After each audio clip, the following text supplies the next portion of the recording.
there, and welcome back to Tailor Tales Cray Route. We are here, about to go beat the guy up. Are you ready for tomorrow night? Nikki asks. We were walking along the darkened street towards our houses together, our path illuminated only by the streetlights hanging up overhead. We've just left Sammy's Burger Bar after doing the rounds with the gang, ensuring no rivals were trying to swoop in and make our hangout spots their own, as they sometimes do. Of course. I mean, I've taken down bigger guys in the Phantom and kickboxing class, so how hard can it be, I reply. It's not like I had to use much force to push him down into a bush just hours before.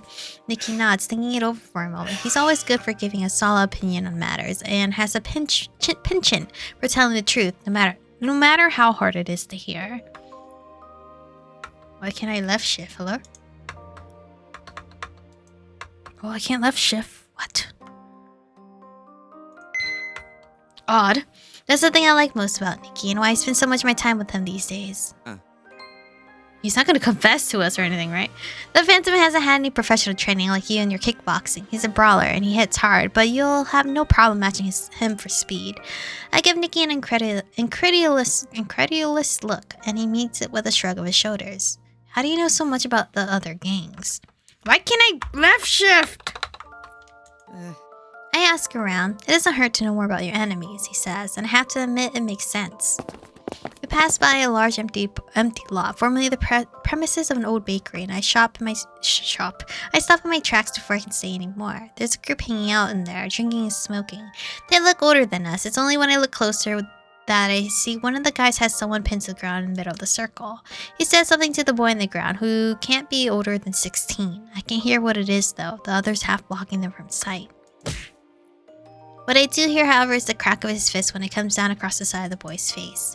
Maybe we should help him. I take a step, but Nikki grabs my arm and drags me back. No, he's a Riversider, he says distastefully, his eyes fixed on the boy groaning from where he lays in the dirt. How do you know? I recognize him from yesterday, hanging around the academy with the hammer, Nikki says, before turning and fixing me with a hard stare. Look, he's a Riversider. We're not about to help our enemies. I suppose you're right, I say as I look on but do nothing, knowing my hands are tied. The guy in the circle, can we just keep going? I don't like the sounds. The guy in the circle punches the boy one last time before throwing him down back into the dirt. Where the rest of the group look on and laugh. Gangs don't help other gangs, that's just how it is, and especially not the leaders. If our members ever found out one of us did something like that, we'd be done for. A chill runs down my spine when I think back on my interactions with Gray Jansen so far. Because if what Nikki's saying is true, then if that ever got out, if Gray ever told anyone, then I would be completely screwed. I can only hope the Phantom keeps his mouth shut. I am just wondering, why are my buttons not working? The next day, Sarah and I head over towards the park. The night is still unpleasant, yet a cold shiver runs down my spine as the shadows of looming trees get closer and closer. I thought I was ready for this fight, but the closer we get and the louder the voices and shouts beyond the trees become, the more I realize I'm not prepared for this at all. What Nikki told me last night about helping members of other gangs had really gotten to me. I can see now that how the situation will play out in my mind. I'll head into the park to the cheers and applause of my gang, and Gray will finally realize he's been getting friendly with the enemy. He'll be confused and probably angry, and then he'll spill the truth about the night I helped him in the street, and everyone will know. That doesn't sound like Gray. Everyone will question what kind of leader I am, and there will be repercussions, worse than being stood down as the leader of the gang. I can't let them find out, not now that I know how much power I have to lose. I'd be done for. No more gang, no more leadership, no more anything. My heart pounds louder. I was about to say, I don't give a shit, but I think she has a few more years in high school. My heart pounds louder and louder with each step until the only thing I can hear is my pulse in my ears and my deep, stuttered breaths. Sarah, I come to a stop. Sarah stops just in front of me, her hair whipping around her shoulders when she turns. I'm not so sure this is a good idea. What are you talking about? She says, an eyebrow raised in confusion. You're never afraid of anything. I know, it's just... I stop, cut off by the sudden series of shouts and curses just behind the tree line. Sarah comes to my side and puts a comforting hand on my shoulder.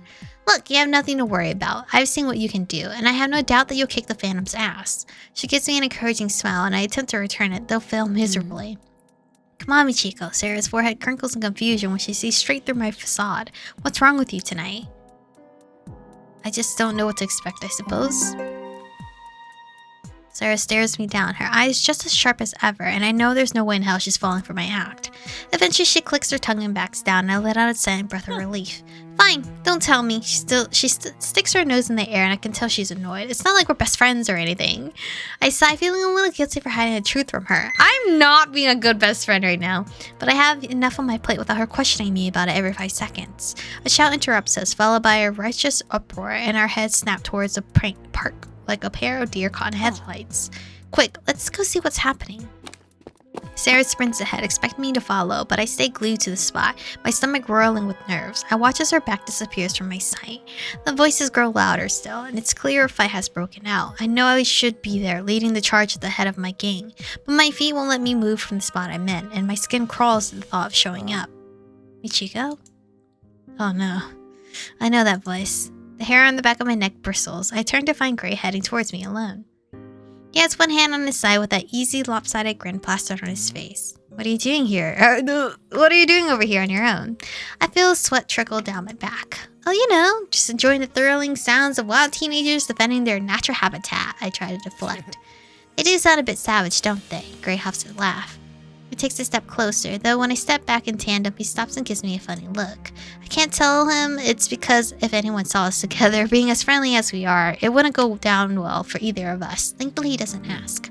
So if you come to watch after all, you know, things are going to get ugly. Maybe it's best that you keep your distance from it. Now it's my turn to look at him funny. Is he trying to protect me?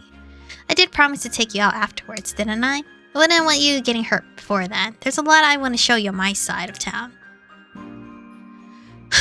This is hard. I'm not following through the enemies to lovers route, clearly. It's nice of you, I say automatically, though even I can hear how flat my voice sounds.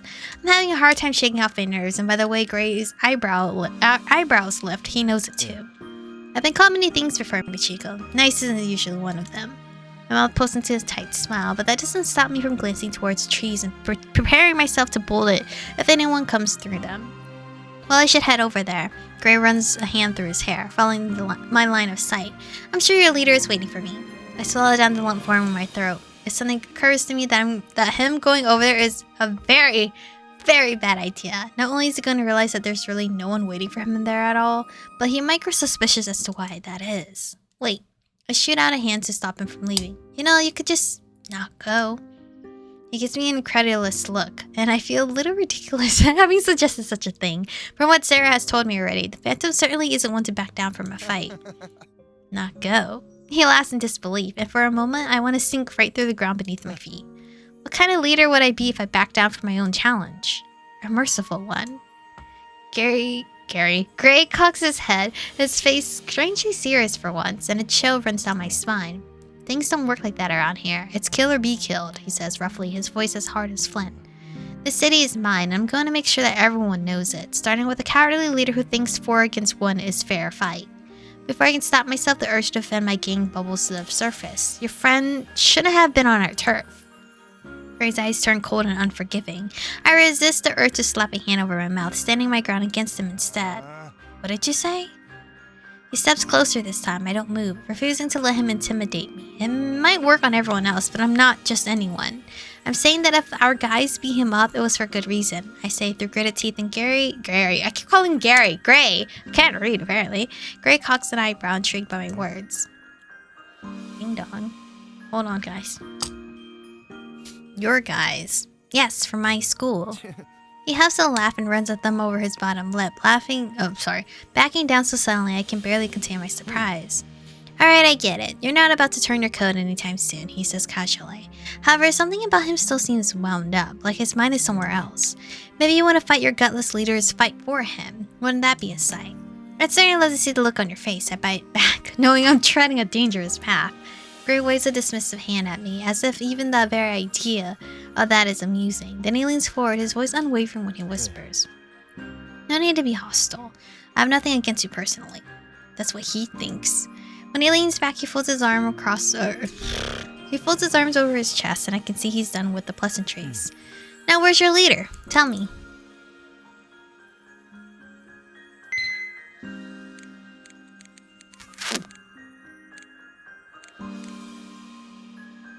Maybe you can beat it out of me. Gray, stop calling him Gary. Gray snickers as though he finds my hostility amusing. You know, the sooner I get this fight over and done with, the sooner I can take you out, as promised, he says, his pale eyes glinting under the light of the street lamp. You sound awfully confident. Why wouldn't I be? I grit my teeth, sorely tempted to spill the truth right now, just to kick him down his high horse. All I'm saying is I don't think you should be underestimating our leader the way you are, I say instead, and even though Gray laughs it off, I know it's the truth. He shouldn't be underestimating the slightest. Well, it's been a nice chat, but I really need to get over there. He starts to walk away, and a bolt of panic hits me like a shot to the chest. What will Gray do when he realizes he has to face me? Would he really call me out in front of everyone? Is Nikki going to leave me in the dirt right then and there? Is Sarah going to cut off ties with me? Wait, I say, the word leaving my mouth before I can stop it. He turns impatient, shadowing his face, but I step towards him anyway. I have to think of something quick. Charm him. He's not gonna reconsider. Turn on my charm. I look at him sweetly, and as I link my arm around his for good measure, blinking up at him from beneath my lashes. Why don't we just forget about all this gang business and find something better to do together? I say coyly. You've certainly changed your tune, he says, his eyes narrowing suspicion. I shrug in return, keeping up the act as best as I can. It's a nice night. It'd be a shame to waste it. My voice is thick with false sweetness, and I try my best not to gag on it. I know very well if anyone saw me like this right now, I'd be deader than dead, but I'm becoming desperate. And besides, wouldn't you rather spend your time with me rather than waste it on some silly fight? He gives me an apologetic smile as he shrugs my hand off of his arm. Gray sighs, his shoulders slumping as he does so. And for a moment, I think he's going to give in. I don't think you understand what being a leader is like. He holds my gaze and I school my features into a neutral expression. There are expectations. I understand better than you think, I say sharply, taking him by surprise. Oh, so if you were a leader, if you were my place right now, what would you do? Be honest with you right now, what the fuck? My teeth grind together hard. If I lie, he'll know it. He has a funny way of sensing everything I never want to tell him, despite not having figured out the biggest lie of all. With a sigh, I give in. I'd go to the fight. My gaze settles on the ground in front of me and I chew my bottom lip in defeat. When Gray taps me under the chin, I meet his bright eyes and that half-cocked smile of his. Maybe you have what it takes after all. Guess what, buddy? I am the leader. I watch him leave, dread pulling in my stomach. If I don't get over there soon, there'll be hell to pay. But Nikki's warning still rings in my ears, and I know I just can't do it. So instead, I decide to find a place to watch the commotion, making sure it doesn't get too out of hand. If it does, I promise I'll step in and handle it, but only as a last resort. So you're gonna let your goonies fight it out, and then you're gonna come in? If I was a leader, I would fight with my people, not watch him fight and then I'll fight. What the heck? Circling the outskirts of the park, I find a tree I can climb easily enough to scramble up into the lower limbs obscured by clusters of leaves. From here, I can see straight through the foliage into an open space where the two gangs have met face to face, Kleiner Academy versus the Capel High. And it's from here I see the true extent of the chaos. The park has become completely trashed. Trash cans are tipped over and the park benches have been ripped up from the ground. Damn, I would hate these children. I don't know if it's my guys who are responsible for the damage or Gray's, but I know things are taking a dangerous turn. I have to do something. I can't keep hiding in this tree like the coward Gray thinks I am, while the scene in front of me heats to a boiling point, and my gang is left standing in the firing line. So I do the only thing I can think of at the moment. I pull my phone from my pocket and I call the police. Wow. I know I'm breaking some kind of code here, but it has to be done. I have to break this up without showing my face. I spot Nikki and Gray together. I have to stay perfectly still to hear what's going on, but I can make out the conversation well enough. Where is he, huh? Gray shouts in Nikki's face, his features twisted into the kind of rage I've never seen before. How come you lot are here and your fearless leader isn't? You're just as dumb as you look, aren't you? Nikki stands a head shorter than Gray, but he pushes against his chest anyway. No one said anything about our leader being a bloke. A girl, then? Gray asks, and he looks genuinely surprised. My stomach drops, wondering if that's enough information for him to put two and two together. Doesn't matter, the challenge stands. Not much of a challenge if the leader doesn't show. Jed steps beside Gray, eyeing my gang like he'd love nothing more than to make his next meal. You better watch your mouth before I shut it for you. A decidedly feminine voice cuts through the crowd, and when Sarah steps up, my heart lurches in my chest. I like to see you try, Pipsqueak. Jed chuckles, and I curse under my breath, wondering if that guy has a death wish. Sarah launches at Jed, and I almost jump down from the tree to stop her before a couple of our guys hoist her back out of harm's way. I mean, I feel like I'm being pretty pathetic right now just watching this happen. A breath of relief escapes me, knowing Sarah really isn't a fighter, and Jed is at least twice her size. What the fuck? Oh, okay, that's the cops. I was like, wait, why am I dying? I just see red. It doesn't take long for lights to flash through the trees, red and blue, and accompanied by the wailing of sirens. Everyone is suddenly on high alert. Everyone retreat, Gray hollers at his gang. Shit, Sarah, let's go, Nikki says, pulling Sarah away. The sound of police cars in the crowd scatters, and I debate jumping down from my hiding spot and running with them before I decide I'm probably better off where I am. The trees affords me a view of the commotion. I see the officers entering the park and pinning down anyone and everyone they can get their hands on. My gang seems to have made it out alright, lucky to have been on the opposite side, and I let out a breath of relief. But Gray's guys have all but run into the officers' waiting arms, and many of them now sport a shiny pair of handcuffs on each wrist. And then I see something that freezes me to the spot, and my fingers dig into the tree trunk. My eyes widening as I take in the scene. An officer has Gray restrained, while another pulls what looks like a knife from his jacket pocket. I gasp as my eyes land on the weapon, a cold chill running through my veins. What was he planning on doing with that? There are turf wars among us, but aside from the occasional bat or broom, people never brought knives to the party. In fact, it's highly illegal to even carry one on your person. Was Gray really going to use a knife in this fight? Gray yells something I can't quite hear as one of the officers slams a pair of silver handcuffs around his wrists, and the two of them struggle to restrain him and push him through the open door of their waiting vehicle. Sarah once told me it'd be worth calling the police just to see the Phantom in cuffs, but now that it's really happening, I'm not sure that I feel all that good about it. I watch until the police cars pull away and the flash of their lights disappear into the night, leaving the park in an unnatural silence after all the previous commotion. Slipping down from the tree, I take the time to adjust myself at the bottom, taking in a lungful of the cool night air and exhaling it slowly as I plan my next move. I should check in with my gang, Sarah and Nikki at the very least. I know they'll be mad that I bailed, but I think I can come up with some kind of excuse to smooth it over. Well, what a wild fucking scene that was. Who are you? I wish I could left shift. No sticky keys. It's not sticky keys. I almost jumped out of my skin when I noticed the guy standing barely 5 feet away from me. I suddenly recognized him. Nikki pointed him out on the... oh! You're the guy that was getting fucked up? Nikki pointed him out the other day. Ivan Novak. Oh, no, you're not. Oh, you're not. You're not the guy that got fucked up. Never mind. Leader. Awkward. Why am I running into all the leaders? Ivan Novak, the leader of Riversiders. When he takes a drag on the cigarette he holds, the tip of it glows orange through the darkness. There's something about him being here that doesn't feel right. Friend or foe, I'm leaning foe. What are you doing here? I blurred out, unsure of what more I can do. This wasn't a turf war between Riversiders at the moment. Observing, he says simply. I wonder if he means me, or what just happened in the park. Hey, don't I know you? He leans forward to get a closer look at me, and I step back into the shadows, hoping it'll be enough to hide my face from him. I don't think so. He huffs, and it seems like he doesn't really care either way. He's gotten what he came for, to see the winner of the challenge. Too bad there was none. Well, whoever you are, it looks like the Academy are the ones that have come out on top tonight. He draws out a breath of his cigarette on the grass in front of him. He puts it out with the toe of his sneaker as he exhales his last breath of smoke.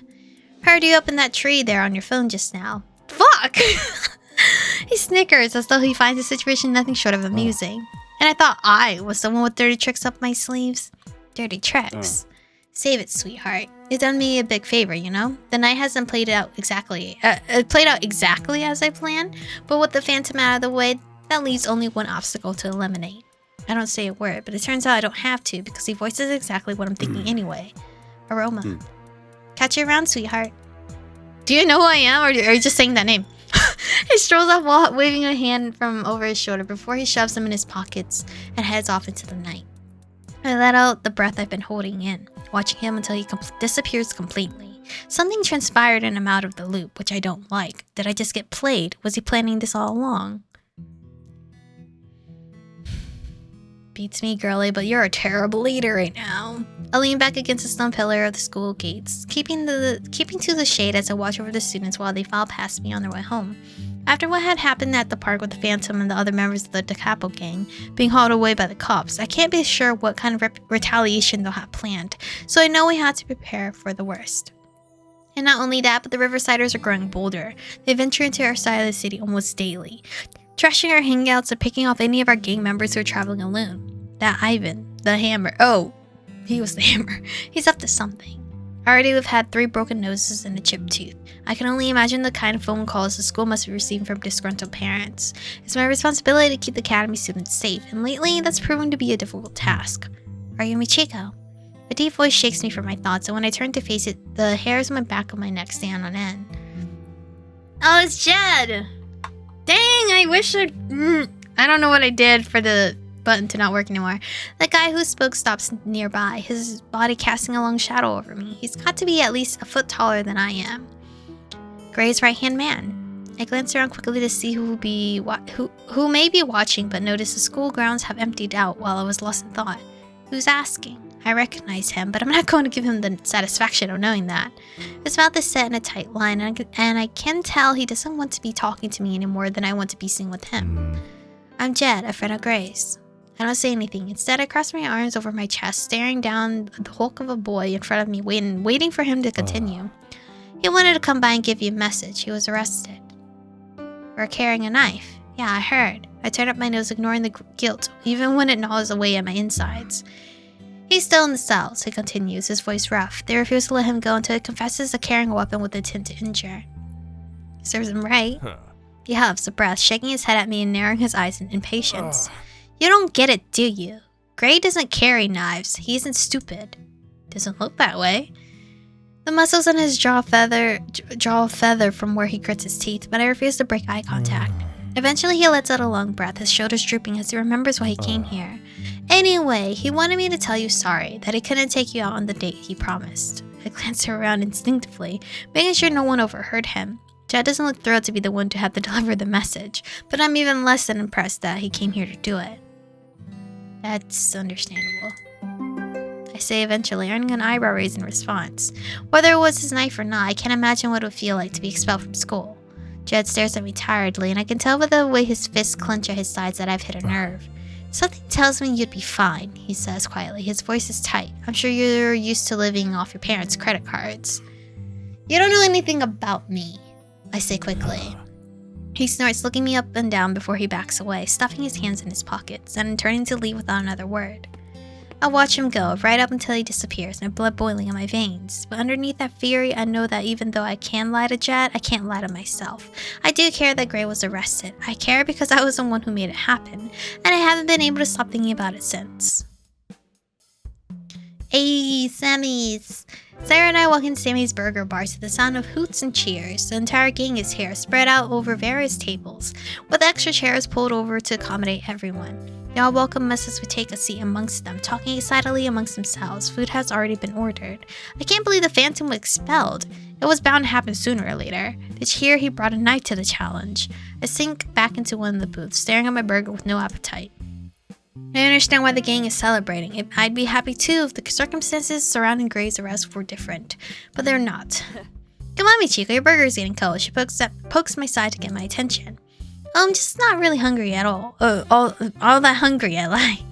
Sarah shoots me an odd look, one that I know all too well. She knows something is wrong, but doesn't want to bring it up with this many people around. Thankfully, she doesn't prod any further, aside from shooting me a few inquisitive side glances. I managed to avoid any awkward conversation.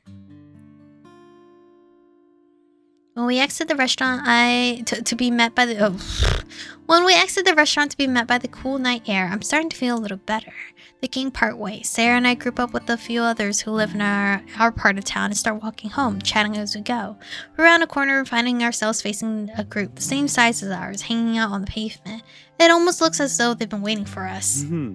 Look who it is, Academy snobs. Hello, Ivan the Hammer. Ivan finally rears his head again. Just who he wanted to see. Riversiders. It's an ambush. Sarah hisses from beside me, her eyes narrowed on the group. I face down the large one at the front, my hands balled into fists at my side as he steps even closer, his gang flanking him.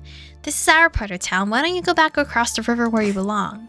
He snorts as though he finds me about as menacing as a baby duckling. Perhaps with a nickname like the Hammer, you don't really find anyone else intimidating. Such a tough little girl. Don't worry, sweetheart. We won't hurt you or your friends, so long as you tell us where we can find Aroma. You're looking at her. You're looking at Aroma, I spit between clenched teeth, enjoying the way his eyebrows jump in surprise. But then he laughs loudly, joined by his gang. You're too funny. Come on now, where can I find your leader? With the phantom out of the picture, Aroma's the only one left in my way.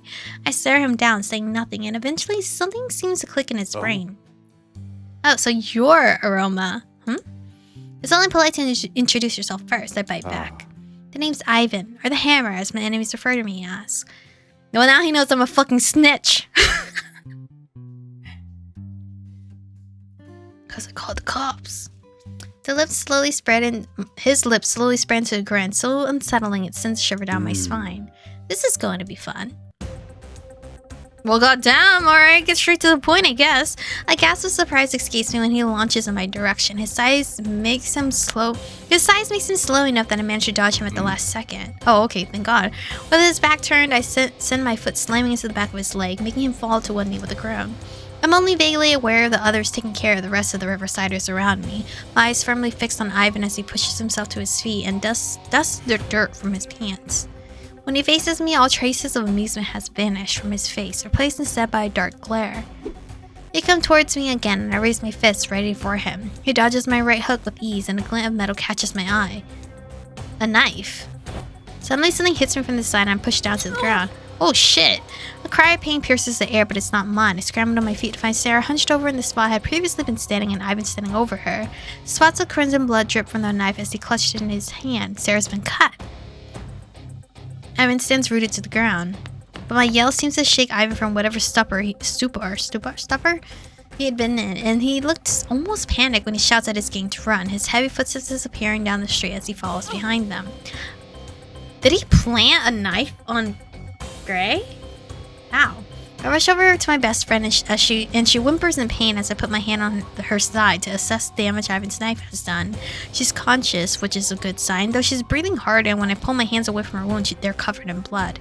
Call an ambulance! I scream at my nearest gang member, even as my throat tightens painfully. Tears pool in the corner of my eyes as I watch the blood stain Sarah's shirt and feel the panic rising in my chest. It's gonna be okay, Sarah. I clasp her hand to keep myself grounded, and she nods as the sound of sirens can be heard in the distance. That's pretty prompt, quick ambulance service. I promise. Nikki and I step into the hospital and finally allowed to see her. Sarah smiles at us from the bed she's currently propped up in. Hey, how are you feeling, I ask. I'm okay, I've got a few stitches on my side and it hurts pretty bad when I move, but the doctor says it'll heal cleanly. You still look like shit, says Nikki with a wry smile. Well, shut up, says Sarah with a roll of her eyes. Nikki isn't wrong. Sarah seems pale still, but she's looking a lot better than when we arrived in the ambulance. Her parents were notified and they also spent the entire night here looking after her. Did they say when you can leave? Probably in a couple hours. They said I'll need some prescription painkillers and that's it. I nod solemnly, moving closer and studying the various tubes and equipment around her bed. I'm sorry that this happened. It's not your fault, Michiko. She gives me a small smile, and I know this isn't something she would ever hold against me, but that doesn't stop the guilt from eating away at my mind. Someone recorded the fight. They sent me the video earlier this morning. Sarah reaches for her phone. Nikki and I take a seat on the either side of the bed to watch the video on the screen. Sure enough, the fight plays out on the small screen, showing Ivan and I fighting before Sarah knocked me out of the way. There's a series of shouts from the recording as the video wobbles and cuts out after that, and I let out a heavy sigh. I don't know what would have happened if you hadn't been there, Sarah. The knife would have gone right through me. Lucky I was there to watch your back then. Damn, I'm gonna be feeling guilty as fuck. Lying to my own friends. Oh, Gray. Nikki turns to me, his expression serious. The hammer will be put away for this. This video is proof enough to convict him. I nod knowing it's true, but the whole situation makes me sick to my stomach. First it was Gray's arrest and now Ivan. Well, Ivan is deserved. Every now and then you see the odd bat or crowbar in a fight, but knives? That was taking things too far. And the one thing I'm certain of is that I don't want any part of this. Are you alright? You look pale. No, I don't think this gang life is for me, bro. Sarah asked, noticing I'm being quiet. I quickly realized that both pairs of eyes are on me, waiting for my response. I swallow hard as I think. I don't want to tell them that the situation with both Gray and Ivan horrify me. I've cleaned the blood from my hands, but I can still remember what it felt like, warm and sticky and smelling of metal. I don't want to tell them that it makes my skin crawl, that I want nothing more than to run home and curl up in bed, forgetting that any of this has happened, and that things will go back to normal tomorrow, even when I know they won't. Nikki, would you mind getting me a bottle of water from the machine? I ask. Nikki nods as I reach into my pocket and hand over a couple of coins. When he exits the room, I let out a heavy breath. What are you thinking, Aroma? Sarah asks quietly, her voice piercing the sudden silence. We should be happy we managed to get rid of both leaders, she stresses. Loyal Sarah, so only thinking of the gang, when she is the one that got slashed by a maniac and put in the hospital. I stare out the window, my eyes glazing over, my lips moving before my mind is even fully made up. I'm thinking that I don't want to be called Aroma anymore. Not when it puts us in danger like this. Not when Sarah's in the hospital, my best friend. What? She chokes out, completely caught off guard. What makes you say that? He was after me. That knife was meant for me, I stressed, not you. So what? She huffs. I'll throw myself in front of a bullet if it means protecting you, the leader. Exactly, I say exasperatedly. That's the issue here. I can't have you getting hurt on my behalf, or anyone else for that matter. You're serious, she says, her eyes turning sorrowful. The Phantom and Hammer might be gone, but there will be new ones, maybe even worse. So that's it. I nod at her, determined with my resolution. I can't continue with this anymore. I'm quitting. Damn! Sarah stares at the hands in her lap. Even if she doesn't agree with me completely, I know she understands what I'm saying. I'll do whatever you think is best. I may not agree, but I've got your back after all. If you're out, I'm out. I smile at her gratefully, relieved that she understands my decision. Then who's the next one? Nikki? It's gonna be Nikki? It's the only person I can actually think of that's gonna take the spot next. But anyway, alright, both gang leaders out the way, and now I have retired. So it means there's no gang wars, right? No, that's not how it works. But anyway, thank you guys for watching today's episode. Stay beautiful, and I'll see you guys in the next one.